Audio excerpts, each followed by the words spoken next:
Hey there everybody, welcome back to the channel. My name is Isaac Hongos. I'm super excited to talk to you about these two items right here. This is the Sigma 28 to 85 3.5 to 4.5 and the Urth adapter. Now we are all in the middle of a recession, which means money is tight, but you're a photographer or videographer and still want to add a bit of depth and breadth to your lens system. I decided to look around because I needed a zoom and also a very specific use case, which is to make my films look kind of old and VHS-like. I can do this in post, but that takes a lot of time. And although I have a great computer, I prefer just to get it right in camera. From my first impressions, I noticed how heavy it was in the hand. The build quality as it goes from very smooth to semi-smooth to extremely loud. And it has this one thing that I always find super annoying. I don't know why camera manufacturers did it, but when you go out, it comes back in. So when you're at 28, it's at its longest. And when you're at 85, it's at its shortest. Then if we take a look at the eye of the lens, it's a 67mm filter thread that you're gonna need. The specific camera lineup that I used it with was the Canon EOS R series, and it's not usable as this is an MD filter. So I had to go look around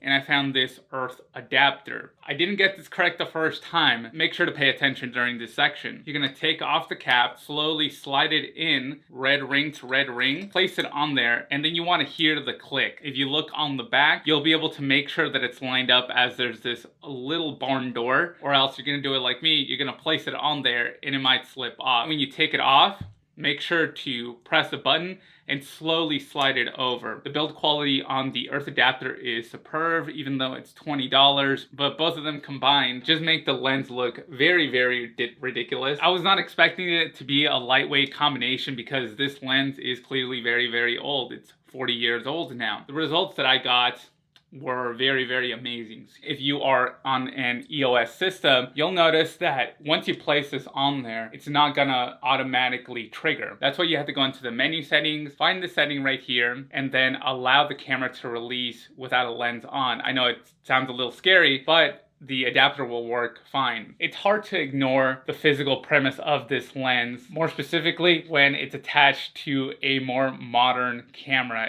I think it always looks really, really funny. It looks so big and unnecessary, and like the design language isn't in sync. But I remember this being the hype when the Sony systems were being first introduced. You're combining old glass with new modern technology. And with that comes some caveats. So for example, you're no longer able to use the autofocus system that your camera provides, so everything is manually focused, and the ring is very sensitive and smooth. You're gonna run into a bit of ricocheting, and what that means is you're gonna think you're gonna be in focus, and then you're gonna come back. The lens is just gonna take a bit of time to readjust. Make sure you give yourself some time to learn what the subject is in front of you, and then gradually focus. When you're at 28, it does become very front heavy. Depending on the rig that you have, you might want to take this into consideration so that way it's easier to manually focus. And I love the way that the noise just kind of gradually gets louder and louder. It was very interesting. I'm gonna put it close to the mic.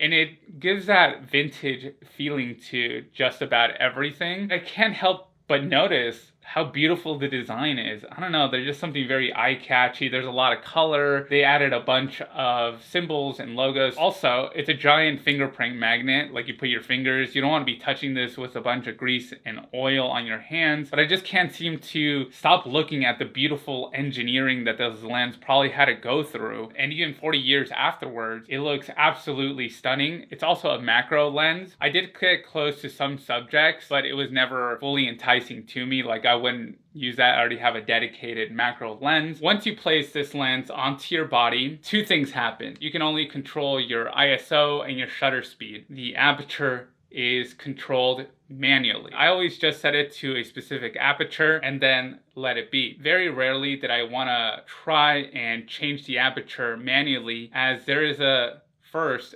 giant noise in the video, and two, it just looks like very unnatural. Like it's not a smooth roll off. It's just very, very noticeable where it's distracting. The best way to make sure that everything is in focus when you're taking your video is to just use focus peaking. I know this can be a little annoying, especially if you have to go back and forth into the menu, but if you have an external monitor, which I didn't, that's why it's super annoying, then the focus peaking is your best friend. I haven't had a lot of fun with, you know, just products that are made today. Everything is so simple and easy and everything's in autofocus. That's all great and it speeds up production, but it's also about taking time to think about the shot. There's this really great example that I have where I was just looking over the sunset and I'm all like, this is amazing. Let me just keep on recording and recording. Between the time that I had to set it up, focus, make sure the aperture was correct, I completely changed my mind about it, right? Like, why shoot so tight? What is the point? Let me shoot a little bit wider. And then when I went wide, I got a different composition for the tight. There's just a little bit more time to think about what you're gonna do and how that frame is gonna be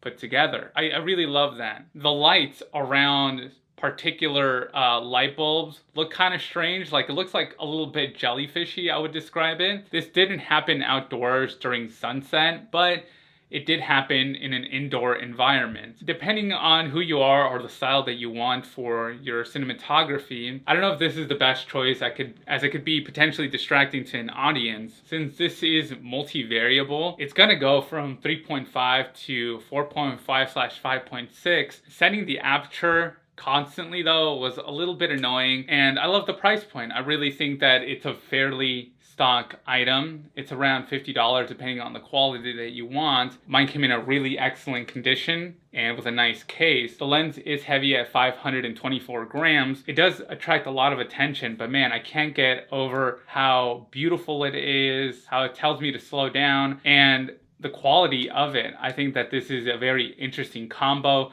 and the MD system is one that I want to continue to look at. I think if you're looking to get a lens that's very inexpensive, is going to give you a very cool look and just make you excited to shoot things, then I think this is a very great choice. So that's my review for this. I'd highly suggest it. I will leave a link to the Urth adapter down below. It'll be an affiliate link, which means that, you know, I get a kickback and it doesn't cost you anything. So thank you so much for watching. My name is Ismi Hongos. At the end of the day, I thank you so much for your time and your attention, and I'll catch you in the next one.